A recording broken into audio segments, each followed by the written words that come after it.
وہ خطے میں ہمیشہ سے انڈیا کو ایک اتحادی کے طور پہ رکھتے ہیں. میں نے آپ کو بتایا تھا کوارڈ نام کی ایک تنظیم بھی بنی ہوئی ہے جس میں چائنا کے خلاف جو ہے وہ انڈیا ہے, امریکہ ہے, آسٹریلیا ہے, جاپان ہے, یہ ممالک اکٹھے انہوں نے ایک تنظیم بھی بنائی ہوئی ہے, بحریہ پر مبنی ہے, بہت تگڑا ان کا ایک سسٹم بنا ہوا ہے جس کو کوارڈ کہتے ہیں. یہ 4 ممالک ہیں اس کے اندر, ان کا ایک دفاعی اتحاد ہے کوارڈ کے نام سے. تو اب ناظرین معاملہ یہ ہے کہ واپس آ جاتے ہیں عمران خان صاحب والے مسئلے پر, لیکن وہاں پروٹوکول تو بہت دیے انہوں نے پیوٹن کو, میں نے آپ کو بتا دیا. عمران خان صاحب کے معاملے میں ججوں نے بھی انصاف کا گلا گھونٹ دیا ہے. ایک تو سہیل آفریدی نے بڑی لمبی چوڑی پریس کانفرنس کی ہے, بہت سارے انہوں نے جو تکالیف قوم کو ہیں وہ بتائیں کہ کس طریقے سے ان کی خارجہ پالیسی ہے اس نے پاکستان کو برباد کر دیا, کس طریقے سے انہوں نے مہنگائی کی پالیسی سے پاکستان کو برباد کر دیا. جو بیرونی اور اندرونی قرضہ ہے پاکستان کا وہ 97,307 ارب تک پہنچ چکا. جب پاکستان بنا تھا تب سے لے کر عمران خان صاحب کی حکومت ختم ہونے والے دن تک جو ٹوٹل قرضہ لیا تھا اس سے زیادہ قرضہ عاصم منیر صاحب اور شہباز شریف مل کر لے چکے ہیں. یعنی عاصم منیر اور شہباز شریف نے اتنا قرضہ لیا ہے کہ پاکستان کے سارے سابق وزیر اعظم اور آرمی چیف مل کر نہیں لے سکے.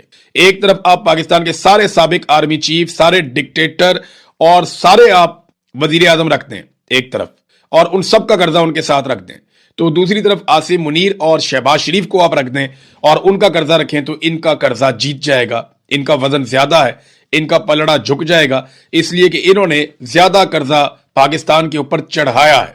بہرحال لاقانونیت کا انہوں نے بتایا جی لاقانونیت بہت زیادہ بڑھ گئی ہے, نہ صحافی محفوظ ہیں, نہ وکلا, نہ سیاستدان. ججز خود خطوط لکھتے ہیں اور جو جج خطوط لکھتے ہیں ان کو پھر ٹرانسفر کر دیا جاتا ہے. عدلیہ کو تو مفلوج کر دیا. عدلیہ کی حالت یہ ہے کہ عمران خان صاحب سے ملاقاتیں بند ہیں, کئی مہینے ہو گئے. بشرا بی بی کی ملاقاتیں بند ہیں, کئی مہینے ہو گئے. اور آج جسٹس ڈوگر نے ایک بہت عجیب کام کیا اسلام آباد ہائی کورٹ میں. عمران خان کے دستخط شدہ وکالت نامے نہیں ہیں تو یہ عدالت کا مسئلہ نہیں ہے. یعنی وہ وکیل بیچارہ کھڑا ہو کے کہہ رہا ہے کہ جناب ہم نے وکالت نامے پر عمران خان صاحب کے دستخط کروانے ہیں تاکہ ہم قانونی طور پر آ کر پیش ہو سکیں. یعنی عمران خان ایک جیتا جاگتا انسان ہے, وہ جیل کے اندر موجود ہے, سب کو دستیاب ہے. یہ تو آپ کو پاور آف اٹارنی تو کسی ایسے بندے کو آپ کو تب مقرر کرنا پڑتا ہے جب آپ ہے ہی نہیں, آپ موجود ہی نہیں ہیں, آپ کہیں کسی اور ملک میں یا کہیں چلے گئے. یعنی نواز شریف جب پاکستان سے باہر تھا اس کو پاور آف اٹارنی کی ضرورت پڑ سکتی تھی, لیکن عمران خان کو تو کوئی ضرورت نہیں ہے, وہ تو جیل میں ہے 2 قدم پہ, اور وہ جج صاحب کی قید میں ہے, جسٹس ڈوگر کی قید میں ہے اس وقت. ویسے تو وہ عاصم منیر صاحب کی قید میں ہے, لیکن قانونی نقطہ نظر سے جو کتابوں میں لکھا ہے اور جو کاغذوں کے مطابق تو وہ ڈوگر صاحب کی عدالت کی قید میں ہے. تو اب معاملہ یہ ہے کہ ڈوگر صاحب دستخط ہی نہیں کروا رہے. وہ یہ کہتے ہیں یہ ہمارا مسئلہ ہی نہیں ہے دستخط کا. یہ آپ کا مسئلہ نہیں ہے تو پھر کس کا مسئلہ ہے؟ ویسے تو یہ سب کو پتا ہے مسئلہ تو ایک ہی آدمی کا ہے جس نے استثنا بھی لیا ہوا ہے, ایکسٹینشن بھی لی ہوئی ہے, رات کو نیند بھی نہیں آتی, سکون بھی نہیں ہے, چین بھی نہیں ہے. تو مسئلہ تو ادھر ہے, یہ سب جانتے ہیں کہ خوف اور مسئلہ سارا ادھر ہے. لیکن ڈوگر صاحب نے جو کر دیا ہے نا, انہوں نے ریکارڈ توڑ دیا. جسٹس منیر کی روح کو سکون ملتا ہوگا کہ یار میرا تو شکر ہے جان چھوٹی. ماضی میں مثال دی جاتی تھی جسٹس منیر جسٹس منیر, اب کم سے کم جسٹس منیر کی مثال نہیں دی جائے گی. اب جسٹس قاضی فائدی صاحب, جسٹس یحییٰ افریدی, جسٹس عامر, یہ جو پہلے تھے یہاں پہ اسلام آباد ہائی کورٹ میں چیف جسٹس تھے, اور بہت سارے جج ہیں جنہوں نے بڑے کارنامے کیے, ان میں ایک جسٹس ڈوگر بھی ہیں. تو جناب دلائل کیسے دے وکیل وہاں پہ, کیسے دلائل دے جب اس کے بعد وکالت نامے پہ دستخط ہی نہیں ہے, قانونی طور پر کوئی اجازت ہی نہیں ہے, اور دستخط کے لیے اس نے جانا ہے. وہ کہتے ہیں جاؤ سپرنٹینڈنٹ کو ملو. بشرا بی بی کی فیملی نے ملاقاتوں کے لیے مقدمہ کیا ہوا تھا عدالت میں کیس, عدالت نے وہ بھی مسترد کر دیا. وہ جاتے ہیں جب سپرنٹینڈنٹ آف اڈیالہ جیل کے پاس, وہ ملاقات نہیں کرواتا, مسترد کر دیتا ہے. اس کے خلاف عدالت میں جاتے ہیں, عدالت کہتی ہے واپس سپرنٹینڈنٹ آف جیل کے پاس چلے جاؤ, عدالت کیس مسترد کر دیتی ہے. انہوں نے تو سلیم اللہ کلیم اللہ بنایا ہوا ہے, وہ اس کی طرف پھینکتا ہے, وہ اس کی طرف پھینکتا ہے, وہ اس کی طرف پھینکتا ہے, اور کوئی بھی انصاف دینے کے لیے تیار نہیں ہے. علیمہ خانم نے بھی پریس کانفرنس کی اور انہوں نے کہا جی ہمارا تو بڑا فخر سے سر بلند ہوا جب سے یہ سائفر سامنے آیا. آج ہم یہ کہہ سکتے ہیں ہم کتنے خوش قسمت ہیں کہ عمران خان جیسا ہمارا بھائی ہے. ہم کتنے فخر سے کہہ سکتے ہیں کہ عمران خان ہمارا بھائی ہے, ہم بہت خوش قسمت ہیں. انہوں نے 3 سال جیل میں رہ کر پاکستانیوں کو یہ سکھایا کہ جب آپ کو اپنی آزادی کے لیے کھڑا ہونا پڑے تو اسے عبادت سمجھ کر کریں. انہوں نے کہا یہ جد و جہد عبادت ہے. اور میری بہن جب پچھلی دفعہ ان سے ملنے گئی تو انہوں نے صاف الفاظ میں اسے کہا تھا کہ آزادی یا موت. وہ آپ لوگوں کے لیے ایک مثال قائم کر رہے ہیں, وہ خود مثال بنے ہوئے ہیں کہ آزادی کتنی قیمتی چیز ہے. اگر آپ آزاد نہیں ہیں تو غلامی سے بہتر موت ہے. یہی پیغام وہ اپنی ذات کو مثال بنا کر دے رہے ہیں. ہمیں ان پر فخر ہے جو سائفر سامنے آیا. میں ہر پاکستانی سے کہوں گی اسے غور سے پڑھیں، ہمیں بھی اس کی تفصیلات معلوم نہیں تھی، ہمیں تو صرف وہ ایک پیراگراف معلوم تھا جو عمران خان نے عدالت میں بھی کہا اور میڈیا پر بھی بیان کیا، لیکن جب ہم نے پورا سائفر پڑھا تو میں کہوں گی کہ اگر پہلے ہمارا سر فخر سے بلند تھا تو اب آسمان تک پہنچ گیا ہے۔ پاکستان کا کتنا عظیم لیڈر ہے، دنیا کہاں ایسا لیڈر دیکھے گی جس کا سائفر ہی اس کی گواہی دے رہا ہے۔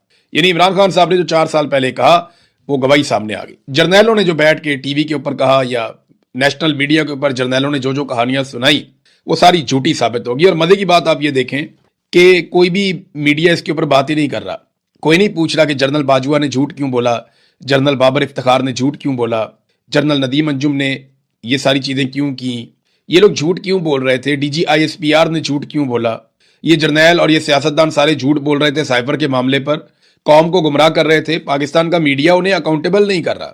سہیل آفریدی نے ایسے انگلی اٹھائی پولیس والے کی طرف، یہاں میں برطانیہ میں ہوں، آپ کے پاس جو قانون چلتا ہے وہ یہیں سے آپ نے ڈرائیو کیا ہوا ہے نا، ہیومن رائٹس کو بھی آپ یہیں سے سیکھتے ہیں، یورپ سے، برطانیہ سے۔ یہاں جو مرضی چھوٹا سا بچہ نکلتا ہے نکل کے پولیس والے کو ایسے کرتا ہے، اگر پولیس والا ٹھیک کام نہیں کر رہا یہ 1 سیکنڈ کے اندر سدھے ہو جاتے ہیں۔ اور یہاں پہ پولیس کو اسپیشلی تربیت دی جاتی ہے کہ انہوں نے ہولڈ کرنا ہے، اپنے آپ کو برداشت کرنا ہے، کیونکہ وہ لوگوں کے سرونٹ ہیں، ملازم ہیں۔ وہاں پولیس کو تربیت دی جاتی ہے کہ مارو، ڈنڈے کٹو، طاقتور کے سامنے اپنے سر جھکا دینا ہے، اسٹیبلشمنٹ جس کے خلاف ہے اس کو اپنے تباہ و برباد کر دینا ہے۔ وہاں تو پولیس کی یہ تربیت ہے۔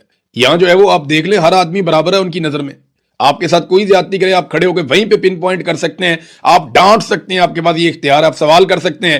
یہاں پولیس سے کرنا ہے، آرمی چیف سے کرنا ہے، وزیر اعظم سے کرنا ہے، جو آپ کے ہتھے چڑھ جائے آپ سوال کریں، کوئی آپ کے اوپر کیس نہیں بنے گا، کوئی آپ کو کچھ نہیں کہہ سکتا۔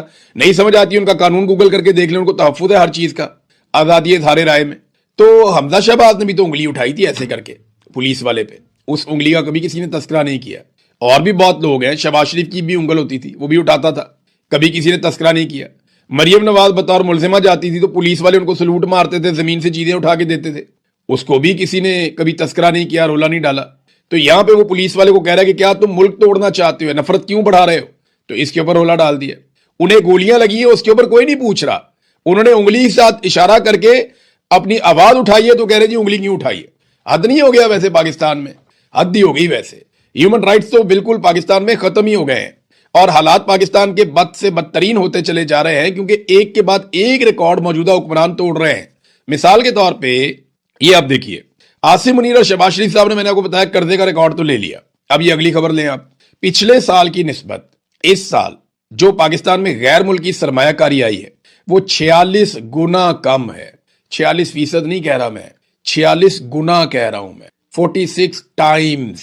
یعنی جو پچھلے سال سرمایہ کاری آئی تھی اس کو ضرب دے دیں 46 سے، تو اتنی کم سرمایہ کاری اس سال پہلے 10 مہینوں میں آئی ہے۔ کیوں پتہ ہے؟ کام ہی کوئی نہیں ہو رہا پاکستان میں، جو ظلم، بربریت، فسطائیت، عدالتیں بھی یرغمال، سارا سسٹم انہوں نے ایسا قابو کیا کہ کوئی اس سسٹم کے اندر پیسے لگانا ہی نہیں چاہتا، لوگ الٹا پیسے نکال نکال کر لے کر جا رہے ہیں۔ اچھا، جو 2025 میں تھی وہ 2024 سے کم تھی، جو 2024 میں تھی وہ اس سے پہلے سے کم تھی، تو یہ لگاتار گراوٹ آ رہی ہے۔ انہوں نے 50 سال کے سارے ریکارڈ توڑ دیے ہیں کم ترین سرمایہ کاری کے، اور غیر ملکی سرمایہ کاری تو اب نہ ہونے کے برابر ہے۔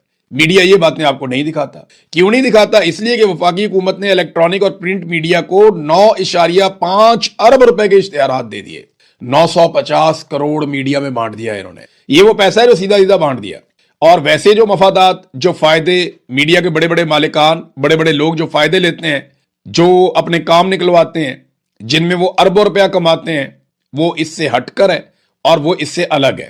پاکستان کے ہر میڈیا مالک کا کوئی نہ کوئی ایسا بزنس ہے جس میں وہ بہت پیسہ بنا رہا ہے، اور وہی اصل چیز ہے جہاں سے پاکستان کی ملٹری اسٹیبلشمنٹ نے گچی سے پکڑا ہوا ہے اس مالک کو اور پورے میڈیا کو۔ کسی میڈیا کا مالک ہے، اس کی اور بہت ساری کمپنیاں، فیکٹریاں ہیں، کوئی ہے وہ کاروبار کے اندر ہے کسی سٹاک ایکسچینج کے، کوئی ہے اس کی ملیں اور فیکٹریاں ہیں، کوئی ہے اس کے ریئل اسٹیٹ کا کاروبار ہے، کوئی دوسرا اس کے بڑے بڑے پلازے ہیں، کوئی اور ہے اس کی بہت بڑے بڑے تجارتی مراکز ہیں، امپورٹ ایکسپورٹ ہے۔ تو یہ سارے کے سارے میڈیا مالکان کسی نہ کسی کاروبار کے اندر ملوث ہیں، چاہے وہ شوگر کا ہے، چاہے وہ گھی کا ہے، چاہے وہ دوسرے ہیں، بے شمار کاروبار، کیمیکل کا ہے، یہ ہر کاروبار کے اندر ملوث ہیں۔ یہ تو انہوں نے میڈیا بنایا ہوا اپنی پروٹیکشن کے لیے، اسٹیبلشمنٹ کے کہنے کے اوپر ان کے مطابق یہ خبریں چلاتے ہیں، اور اس کے نتیجے میں اسٹیبلشمنٹ ان کے کاروبار کو پورا تحفظ دیتی ہے، اور ان کا کوئی کام نہیں رکتا، پاکستان میں سب کے کام رک جاتے ہیں۔ تو یہ بھی ایک طریقہ واردات ہے۔